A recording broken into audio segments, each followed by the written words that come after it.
Assalamualaikum warahmatullahi wabarakatuh.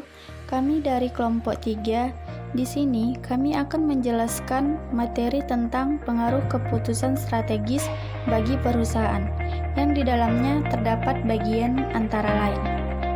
Pertama, definisi keputusan strategis dan kebutuhan akan keputusan strategis. Kedua, keputusan strategis dan kepemimpinan strategis. Ketiga, solusi dalam menyelesaikan berbagai masalah di bidang pengambilan keputusan. Keempat, tahap-tahap pengambilan keputusan. Dan terakhir, proses pengambilan keputusan. Baiklah, selanjutnya materi ini akan dijelaskan oleh Saudari Deliana. Baiklah, di sini saya akan menjelaskan tentang definisi keputusan. Keputusan adalah proses penelusuran masalah yang berawal dari latar belakang masalah, identifikasi masalah, hingga kepada terbentuknya kesimpulan dan rekomendasi. Rekomendasi itulah yang selanjutnya dipakai dan digunakan sebagai pedoman basis dalam pengambilan keputusan. Oleh karena itu, begitu besarnya pengaruh yang akan terjadi jika seandainya rekomendasi yang dihasilkan tersebut terdapat kekeliruan atau adanya kesalahan-kesalahan yang tersembunyi karena faktor ketidakhati-hatian dalam melakukan pengkajian masalah. Kemudian definisi keputusan strategis dan kebutuhan akan keputusan strategis. Keputusan strategis merupakan bentuk yang dilakukan dengan menempatkan pandangan serta analisis secara jangka panjang. Bentuk analisis tersebut menekankan pada pandangan serta dampak yang mungkin bisa terjadi di kemudian hari, serta kondisi keputusan tersebut membawa pengaruh pada aplikasi pekerjaan yang dilakukan. Alasan yang paling mendasar dalam pembuatan keputusan strategis adalah ingin menempatkan posisi perusahaan sebagai perusahaan yang memiliki nilai kompetensi di pasar. Tanpa ada keputusan yang bernilai strategis, maka kemampuan perusahaan untuk berkompetensi di pasar akan sulit untuk bisa dilakukan. Dan untuk mewujudkan terbentuknya keputusan yang bernilai strategis, maka mereka-mereka yang berada di perusahaan tersebut juga harus memiliki kompetensi kemampuan untuk bekerja dalam konteks keputusan strategis. Karena bagaimana mungkin bisa mewujudkan keputusan strategis jika kompetensi SDM perusahaan lemah. Terima kasih, sekian penjelasan dari saya. Selanjutnya akan dijelaskan oleh saya sendiri. Di sini saya akan menjelaskan tentang kepemimpinan strategis terlebih dahulu. Kepemimpinan strategis adalah kemampuan untuk mengantisipasi, memberi inspirasi, dan mempertahankan fleksibilitas, memperdayakan orang lain untuk menciptakan perubahan strategi yang diinginkan. Di era kompetitif sekarang ini, ada beberapa alasan yang mendasari mengapa dibutuhkan kepemimpinan strategik, yaitu pertama, persaingan yang semakin tinggi membutuhkan keputusan yang memiliki kekuatan yang strategis. Kedua, pergerakan ekspansi bisnis terjadi dan dilakukan oleh seluruh sektor bisnis. Ketiga, konsumen merupakan mereka yang memberi keputusan dalam memutuskan suatu produk diterima dan tidak diterima. Dari pendapat tersebut, dapat kita tarik suatu pemahaman bahwa seorang pemimpin memiliki pengaruh besar dan mendorong peningkatan kinerja para karyawan. Baiklah, selanjutnya akan dijelaskan oleh Saudari Sri Rahda. Baiklah, di sini saya akan menjelaskan tentang solusi dalam menyelesaikan berbagai masalah di bidang pengambilan keputusan. Ada beberapa solusi secara umum yang dapat dilaksanakan untuk menyelesaikan persoalan atau membuat suatu keputusan menjadi jauh lebih baik, yaitu yang pertama adalah menerapkan konsep keputusan yang cenderung hati-hati dan memikirkan setiap dampak yang akan timbul secara jangka pendek maupun jangka panjang. Yang kedua adalah menempatkan setiap keputusan berdasarkan alasan-alasan yang bersifat representatif. Yang ketiga adalah menghindari pengambilan keputusan yang bersifat ambigu. Terima kasih.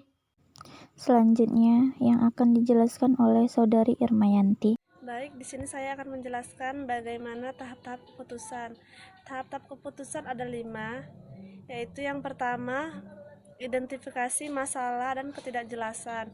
Yang kedua itu mengumpulkan informasi. Yang ketiga itu membuat prediksi kemungkinan yang terjadi.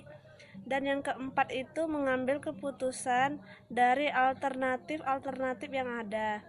Dan yang terakhir itu yang kelima, mengevaluasi hasil prediksi yang telah dibuat. Dan yang terakhir akan dijelaskan oleh Saudari Jarnilan. Baiklah, di sini saya akan mencoba menjelaskan tentang proses pengambilan keputusan. Keputusan adalah suatu proses yang terus-menerus atau secara kontinu, sebab kalau tidak adanya suatu proses yang berkesinambungan, berarti tidak adanya hubungan dengan keputusan tersebut. Sebab sebuah keputusan itu selalu saja lahir berdasarkan dari proses yang menggunakan waktu, tenaga, serta pikiran, hingga akhirnya terjadi suatu penginstalan dan lahirlah keputusan. Saat pengambilan keputusan adalah saat dimana kita sepenuhnya memilih kendali dalam bertindak. Sedangkan saat kejadian tak pasti adalah saat dimana sesuatu di luar diri kita yang menentukan apa yang akan terjadi. Artinya, kendali di luar kemampuan kita. Selanjutnya yang dianggap penting adalah pertanggungjawaban dari keputusan itu sendiri kepada pihak yang berkepentingan. Dan ada beberapa tahap dalam proses pengambilan keputusan.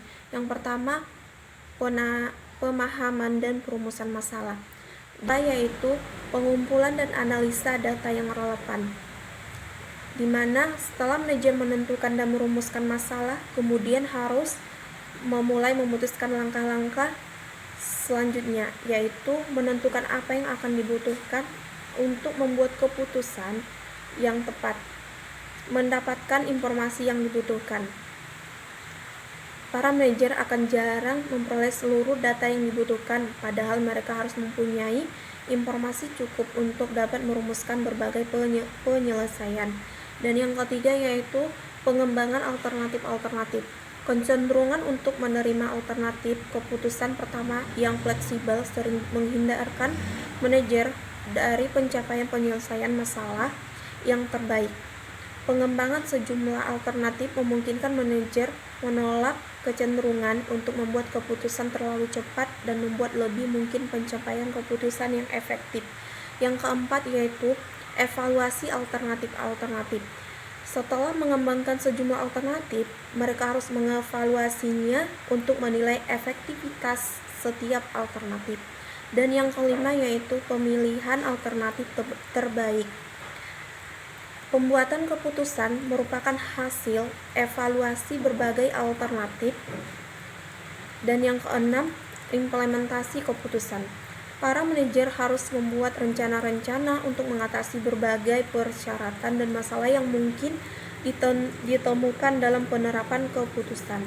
Dan yang terakhir yaitu evaluasi hasil-hasil keputusan, yaitu implementasi keputusan harus dimonitor terus-menerus. Manajer harus mengevaluasi apakah implementasi dilakukan dengan lancar dan keputusan memberikan hasil-hasil yang diinginkan dalam penentuan keputusan. Yang fleksibel sering menghindarkan manajer dari pencapaian penyelesaian masalah yang terbaik. Pengembangan sejumlah alternatif memungkinkan manajer menolak kecenderungan untuk membuat keputusan terlalu cepat dan membuat lebih mungkin pencapaian keputusan yang efektif. Yang keempat yaitu evaluasi alternatif-alternatif. Setelah mengembangkan sejumlah alternatif, mereka harus mengevaluasinya untuk menilai efektivitas setiap alternatif. Baiklah, sampai di sini penjelasan dari kami. Sekian dan terima kasih. Jika ada kata yang salah, mohon dimaafkan. Wassalamualaikum warahmatullahi wabarakatuh.